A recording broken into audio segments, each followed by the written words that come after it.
Une enquête commune qui s'étend sur 2 continents, la ceinture et route et la coopération Chine-Afrique en matière de la diminution de la pauvreté était à Beijing mardi. La Chine elle-même a sorti des millions de personnes de la pauvreté au fil des ans.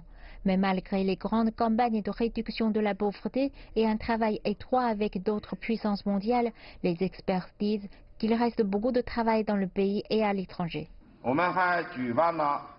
Nous avons organisé 133 séminaires de réduction de la pauvreté et partagé l'expérience sur la réduction de la pauvreté avec des participants de 133 pays et régions, incluant 52 pays africains. La Chine veut partager son expérience, mais de nombreux pays africains ont aussi besoin d'une technologie moderne et d'un accès au marché afin de réduire la pauvreté. Ce que l'Afrique demande à la Chine, ce n'est pas des subventions et la charité, mais des opportunités pour que les 2 économies se développent ensemble, pour que l'Afrique vende ses services et produits au grand marché chinois. Cela contribuera directement à la baisse de la pauvreté.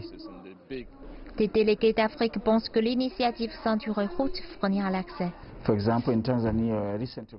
Par exemple, en Tanzanie, nous allons créer avec l'aide de la Chine un grand port de transbordement à destination de la Chine et du reste du monde.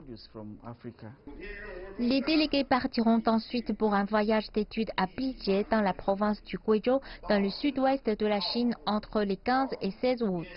12 impliqués espèrent renforcer la lutte contre ce problème mondial.